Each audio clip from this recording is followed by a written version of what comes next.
స్నేహితులారా, word resounds today పక్షంగా నేటి ఈ కార్యక్రమానికి మిమ్మల్ని సాదరంగా ఆహ్వానిస్తున్నాము.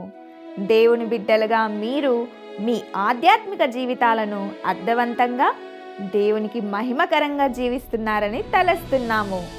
బైబిల్లోని సత్యాలను పరిశుద్ధాత్మ దేవుడు మీకు క్రమబద్ధంగా నేర్పిస్తున్నాడని, వాటిని మీ జీవితాలకు అన్వయించుకుంటున్నారని ఆశిస్తున్నాము. ఈనాటి పాఠంలో దేవుని వాక్యమైన బైబిల్ గ్రంథమునకు సంబంధించి ప్రతి ఒక్కరూ అనుసరించాల్సిన మార్గదర్శకాలను తెలుసుకుందామా?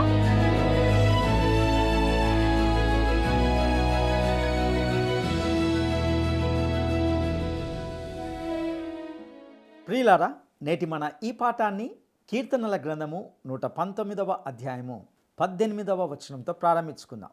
నేను నీ ధర్మశాస్త్రమునందు ఆశ్చర్యమైన సంగతులను చూచున్నట్లు నా కన్నులు తెరువుము. ప్రియులారా, దేవుని వాక్యానికి సంబంధించి మనలో ప్రతి ఒక్కరూ అనుసరించాల్సిన కొన్ని మార్గదర్శకాలు ఉన్నాయి. మీరు ఈ మార్గదర్శకాలను అనుసరిస్తే మీ హృదయానికి మరియు జీవితానికి ఆశీర్వాదం లభిస్తుందని నేను హామీ ఇస్తున్నాను. లేఖన అధ్యయనంలో ఈ సూచనలు తప్పకుండా ఖచ్చితంగా ఉండాలి.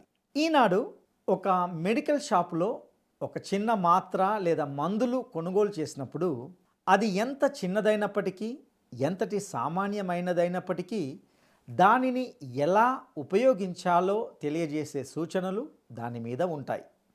అదేవిధంగా మీరు ఒక దుకాణంలో కొనుగోలు చేసిన ఏదైనా చిన్న పరికరం అయినా సరే అది ఎలా వాడాలో, ఎలా నిర్వహించాలో తెలియజేసే సూచనలతో అది వస్తుంది. ఈ లోక విషయాల విషయంలో కూడా అది నిజమైతే, దేవుని అతి ముఖ్యమైన వాక్యము దానిని అధ్యయనం చేయడంపై కొన్ని దిశానిర్దేశాలు మరియు సూచనలను కలిగి ఉండాలి.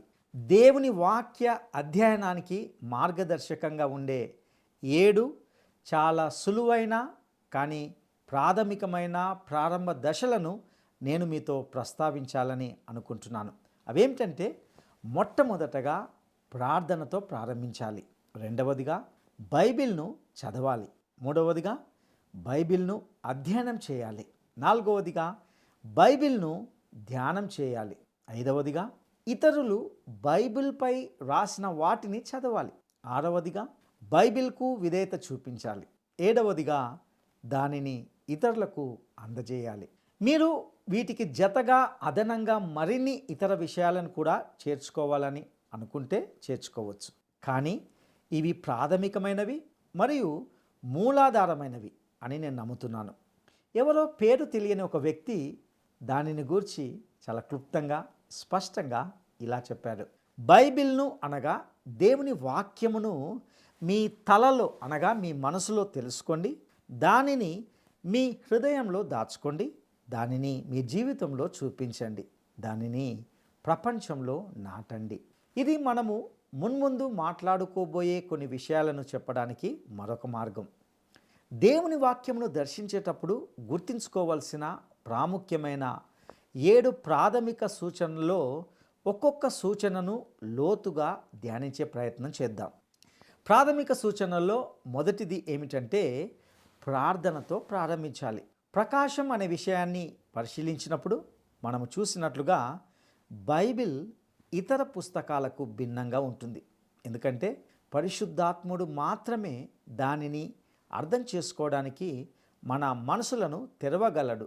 మీరు తత్వశాస్త్రంపై ఒక పుస్తకాన్ని తీసుకోవచ్చు మరియు దాన్ని ఒక మనిషి వ్రాసినట్లయితే అప్పుడు ఆ మనిషి దానిని అర్థం చేసుకోగలడు.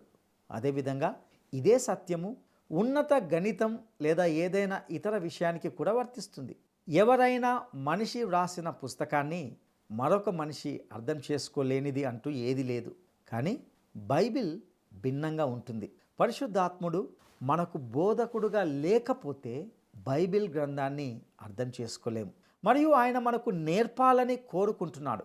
వాస్తవం ఏమిటంటే, యోహాను సువార్త 16వ అధ్యాయము 13వ వచనంలో మన ప్రభువు మనతో ఇలా అంటున్నాడు. ఆయన అనగా సత్య స్వరూపి అయిన ఆత్మ వచ్చినప్పుడు మిమ్మును సర్వ సత్యములోనికి నడిపించును. మనము దేవుని వాక్యాన్ని అనగా బైబిల్ గ్రంథాన్ని తెరిచినప్పుడు కీర్తనకారుడు 119వ కీర్తన 18వ వచనంలో ఏ విధమైన ప్రార్థన చేశాడో అటువంటి ప్రార్థనతో మనం ప్రారంభించాలి. నేను నీ ధర్మశాస్త్రమునందు ఆశ్చర్యమైన సంగతులను చూచునట్లు నా కన్నులు తెరువుము. ప్రియులారా, ఈ వాక్యాలను కీర్తనకారుడు రాసినప్పుడు అతని మనసులో మోషే ధర్మశాస్త్రమును గూర్చిన ఆలోచన ఉండి ఉండవచ్చు.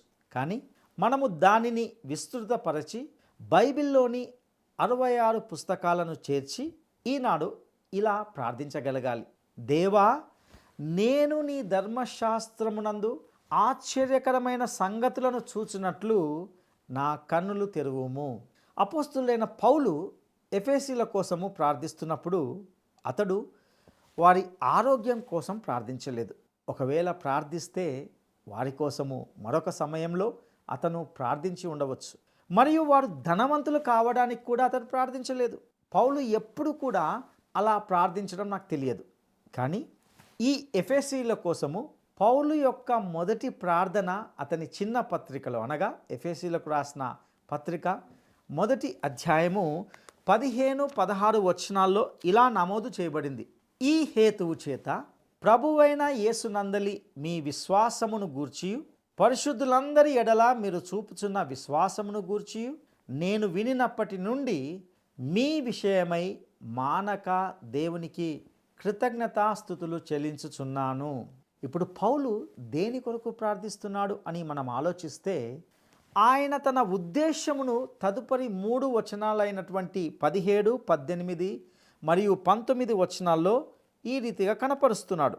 మరియు మీ మనోనేత్రములు వెలిగింపబడినందున ఆయన మిమ్మును పిలిచిన పిలుపు వలనైన నిరీక్షణ ఎట్టిదో, పరిశుద్ధులలో ఆయన స్వాస్థ్యం యొక్క మహిమైశ్వర్యం ఎట్టిదో, ఆయన క్రీస్తునందు వినియోగపరిచిన బలాతిశయమును బట్టి విశ్వసించు మనయందు ఆయన చూపుచున్న తన శక్తి యొక్క అపరిమితమైన మహాత్యం ఎట్టిదో మీరు తెలుసుకొనవలెనని మన ప్రభువైన యేసుక్రీస్తు యొక్క దేవుడైన మహిమా స్వరూపియగు తండ్రి తన్ను తెలుసుకొనుటయందు మీకు జ్ఞానమును ప్రత్యక్షతయును గల మనసు అనుగ్రహించినట్లు నేను నా ప్రార్థనల యందు మిమ్మును గూర్చి విజ్ఞాపన చేయుచున్నాను.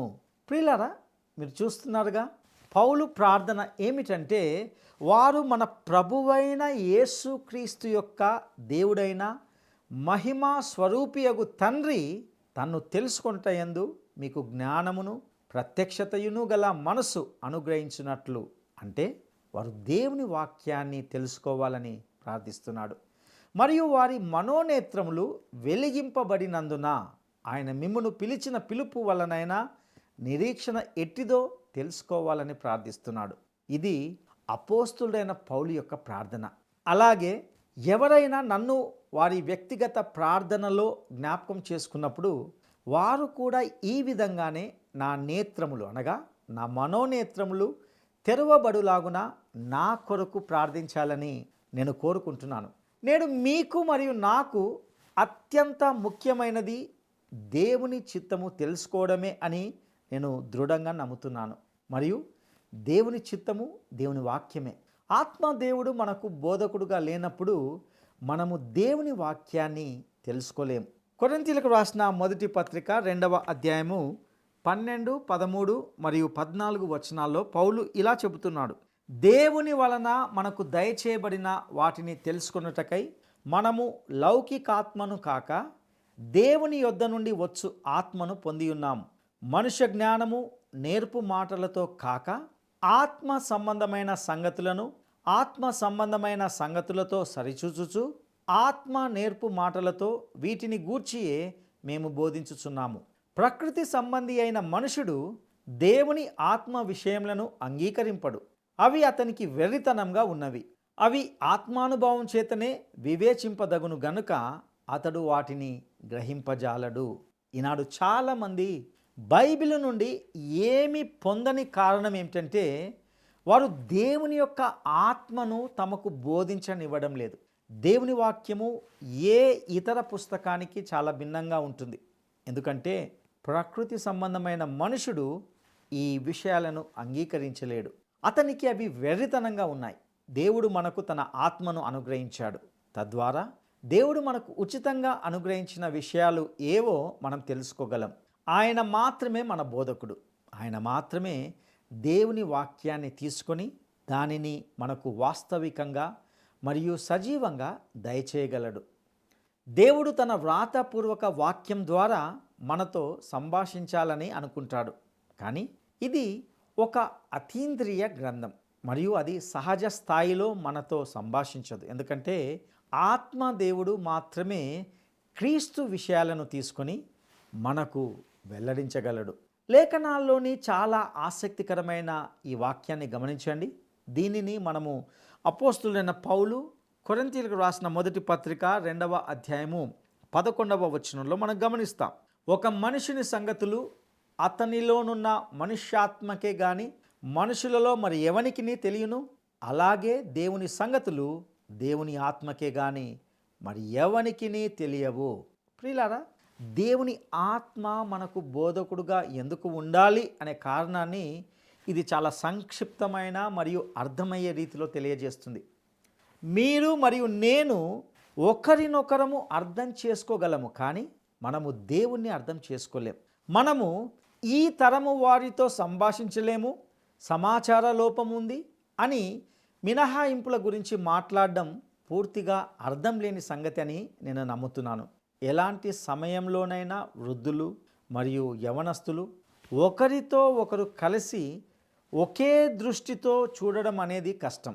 ఇది నిజమే అయినప్పటికీ మనమంతా మానవులమే కాబట్టి మనము ఒకరితో ఒకరు సంభాషించుకోగలం, మనము ఒకరినొకరము అర్థం చేసుకోగలం.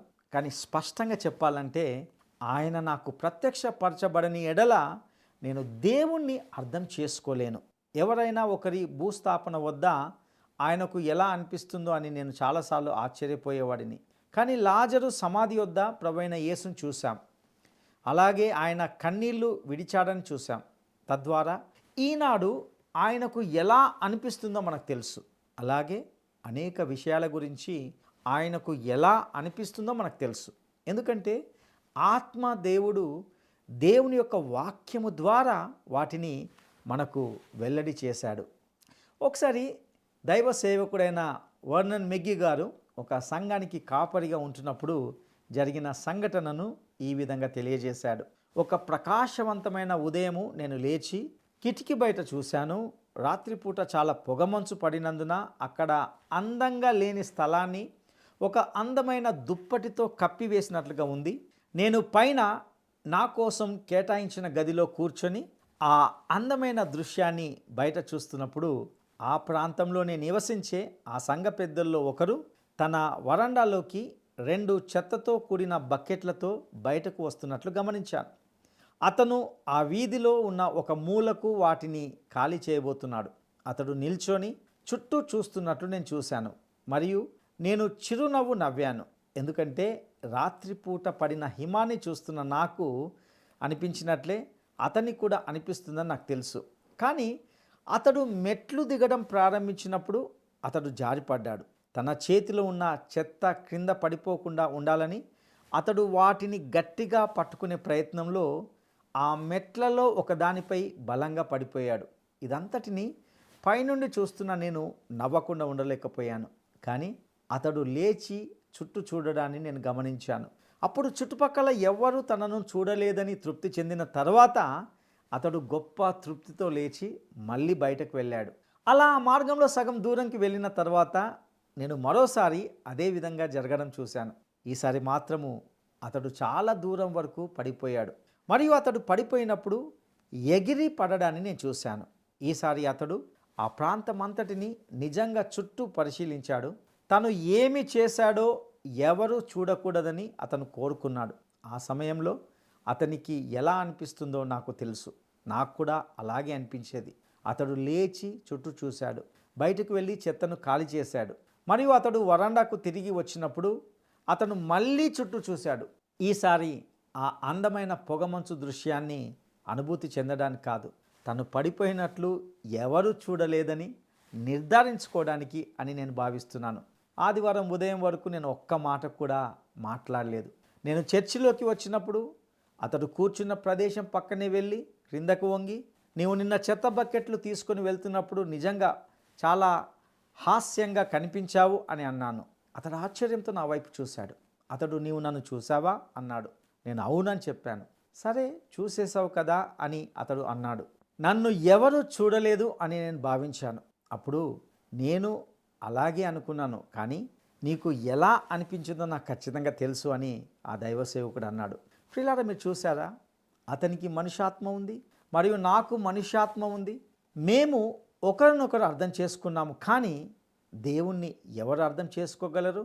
దేవుని ఆత్మ మాత్రమే అర్థం చేసుకోగలడు. మరియు పరిశుద్ధాత్ముడు ఆధ్యాత్మిక విషయాలను ఆధ్యాత్మిక విషయాలతో సరిపోల్చి మనకు నేర్పడానికి కారణం ఇదే. ఫ్రెంచ్ సంశయవాది లేదా సందేహవాది అయిన రెనాన్ అనే వ్యక్తి తాను ఏదైనా నిజమని నమ్మడానికి ముందు దానికి తగిన రుజువు లేదా ఆధారాలు చూపించమని కోరే వ్యక్తిగా ఉండి దేవుని వాక్యంపై పెద్ద ఎత్తున దాడి చేశాడు. అయినప్పటికీ అతడు లైఫ్ ఆఫ్ జీసస్ అనగా యేసు జీవితం అనే పుస్తకాన్ని వ్రాశాడు. అతని పుస్తకము 2 విభాగాలుగా విభజించబడింది. ఒకటి చారిత్రక విభాగము, మరొకటి క్రీస్తు జీవితానికి సంబంధించిన వివరణ. మొదటి భాగం విషయానికి వస్తే, అతడు వ్రాసిన క్రీస్తు జీవిత చరిత్ర కంటే మరింత గొప్పగా ఎప్పుడు ఎవరు వ్రాయలేదని చెప్పుకోవచ్చు. కానీ దానిపై అతని వివరణ ఖచ్చితంగా అసంబద్ధమైనది. ఒక 12 సంవత్సరాల సండే స్కూల్ పిల్లవాడు కూడా దానిని బాగా చేయగలిగి ఉండేవాడు. ఇంతకీ అతని మాటల్లోని వివరణ ఏమిటి అని ఆలోచిస్తే, ఆత్మ దేవుడు మీకు చరిత్రను నేర్పడు లేదా మీరు స్వయంగా వెలికి తీయగల వాస్తవాలను ఇవ్వడు. ఒక చాలా చురుకైన జ్ఞానం గల మనిషి అవన్నీ వెలికి తీయగలడు అనేది. అయితే దేవుని వాక్యం యొక్క గూఢార్థం అందుకు పూర్తిగా భిన్నమైనది. వాస్తవానికి ఆత్మ దేవుడే మనకు దానిని వివరించాలి మరియు సర్వసత్యములోనికి మనల్ని నడిపించడానికి మరియు మార్గనిర్దేశం చేయడానికి ఆయన మాత్రమే బోధకుడుగా ఉండాలి. మన నేత్రములు తెరవబడి చూడడానికి మనము దేవుని ఆత్మను కలిగి ఉండాలి మరియు ఆయన సహాయం కొరకు వేడుకోవాలని మనకు చెప్పబడింది. యోహాను సువార్త 16వ అధ్యాయము 12 నుండి 16 వచనాల్లో ప్రభువైన యేసు ఈలాగున తెలియజేశాడు. నేను మీతో చెప్పవలసినవి ఇంకను అనేక సంగతులు కలవు గాని ఇప్పుడు మీరు వాటిని సహింపలేరు. అయితే ఆయన అనగా సత్య స్వరూపి అయిన ఆత్మ వచ్చినప్పుడు మిమ్మును సర్వసత్యంలోనికి నడిపించును. ఆయన తనంతట తానే ఏమీయు బోధింపక వేటిని వినునో వాటిని బోధించి సంభవింపబోవు సంగతులను మీకు తెలియజేయును. ఆయన నా వాటిలోనివి తీసుకొని మీకు తెలియజేయును గనుక నన్ను మహిమపరచును. తండ్రికి కలిగినవన్నీయు నావి, అందుచేత ఆయన నా వాటిలోనివి తీసుకొని మీకు తెలియజేయునని నేను చెప్పి తిని. కొంచెం కాలమైన తర్వాత మీరిక నన్ను చూడరు, మరి కొంచెము కాలంనకు నన్ను చూచెదరని చెప్పాను. కాబట్టి ప్రభువైన యేసు మనము అడగాలని లేదా వేడుకోవాలని చెబుతున్నాడు.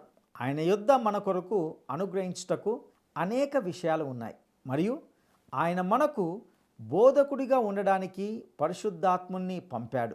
యోహాను సువార్త 14వ అధ్యాయము 26వ వచనంలో మరొకసారి ఆయన ఇలా చెప్తూ వచ్చాడు. ఆదరణకర్త అనగా తండ్రి నా నామమున పంపబోవు పరిశుద్ధాత్మ సమస్తమును మీకు బోధించి నేను మీతో చెప్పిన సంగతులన్నిటినీ మీకు జ్ఞాపకం చేయును. నా ప్రియ స్నేహితులారా, పరిశుద్ధాత్ముడు బోధకుడు మరియు ఆయన మాత్రమే మనల్ని సర్వసత్యములోనికి నడిపించడానికి మరియు మార్గనిర్దేశం చేయాలి. మీరు ఎప్పుడైనా ఈ బైబిల్ అధ్యయన కార్యక్రమం ద్వారా ఏదైనా నేర్చుకుంటే అది నాలాంటి బోధకుని వల్ల కాదు, కానీ ఆత్మ దేవుడే మీకు దేవుని వాక్యాన్ని తెరుస్తున్నందున అలాగున సాధ్యం అవుతుంది. కాబట్టి ప్రాథమిక సూచనల్లో మొదటి సూచన ఇదే, ప్రార్థనతో ప్రారంభించాలి మరియు ఆత్మ దేవుణ్ణి మీ బోధకుడుగా ఉండమని అడగాలి.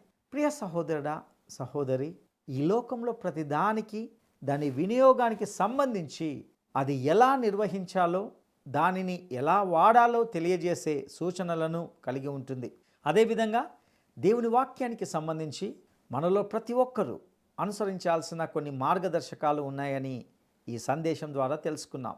నీవు నేను ఆ మార్గదర్శకాలను అనుసరిస్తే మన హృదయానికి మరియు జీవితానికి ఆశీర్వాదం లభిస్తుందని గ్రహించాం. వాస్తవానికి ప్రకృతి సంబంధమైన మనుషుడు దేవుని విషయాలను అంగీకరించలేడు, అర్థం చేసుకోలేడు.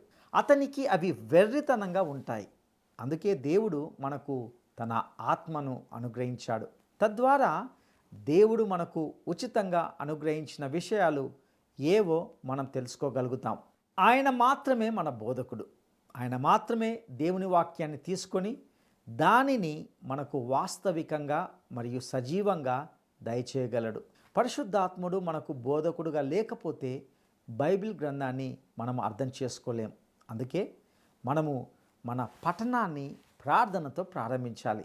ఆత్మ దేవుణ్ణి మన బోధకుడిగా ఉండమని ప్రార్థన ద్వారా అడగాలి. అటు కృప దేవుడు మనకు దయచేయనుగాక. దైవాశీస్సులు. ప్రార్థన చేసుకుందాం. మహాపరిశుద్ధుడా, నమ్మదగిన దేవా, నీ దయగల పాదాలకు వందనాలు చెల్లిస్తుంటున్నాం. ప్రభువా, మేము నీ యొక్క వాక్యాన్ని పఠించడానికి ముందు నీ యొక్క సహాయాన్ని కోరుతుంటున్నాం. నీ వాక్యాన్ని మేము అర్థం చేసుకోవాలంటే మా మనసులను మీరే తెరవాలి. మా మనసులను తెరిచినప్పుడు ఆత్మ విషయాలను ఆత్మ ద్వారా మేము అర్థం చేసుకోగలుగుతాం. ప్రభువా, ఈ వాక్యాన్ని విన్న ప్రతి వ్యక్తితో మీరు మాట్లాడవలసిందిగా ప్రార్థిస్తుంటున్నాం. మా మనసులను తెరవండి. నీ వాక్యాన్ని అర్థం చేసుకోవడానికి నీ కృప దయచేయవలసిందిగా ప్రార్థిస్తూ మా రక్షకుడును నమ్మదగిన యేసయ్య శ్రేష్టమైన నామములో అడిగి స్తుతించి వేడుకుంటున్నాము తండ్రి. ఆమేన్. ఈ సందేశము విశ్వాసులుగా మనలో ప్రతి ఒక్కరిని ఎంతగానో ప్రోత్సహించిందని నమ్ముచున్నాము. ఆధ్యాత్మిక జీవితానికి సంబంధించి బైబిల్ గ్రంథము ఒక చక్కటి మార్గదర్శి అనే విషయాన్ని మనము తెలుసుకున్నాము. బైబిల్ గ్రంథమును ముందుగా ప్రార్థనతోనే ఎందుకు ప్రారంభించాలనే సూత్రాన్ని వివరంగా మనము తెలుసుకోగలిగాము. ఇందులోని అనేక సత్యాలను మన జీవితాలకు అన్వయించుకుందాం. మరిన్ని లోతైన సత్యాలను తెలుసుకోవడానికి లేక ప్రార్థన అవసరతలను తెలియజేయడానికి స్క్రీన్పై ఉన్న నెంబర్తో మీరు మమ్మల్ని సంప్రదించవచ్చు. మీ ప్రతి ఫోన్ కాల్ మాకు చాలా విలువైనది. మీ కాల్ కోసం వేచి ఉంటాము. దేవుడు మీకు తోడయుండునుగాక.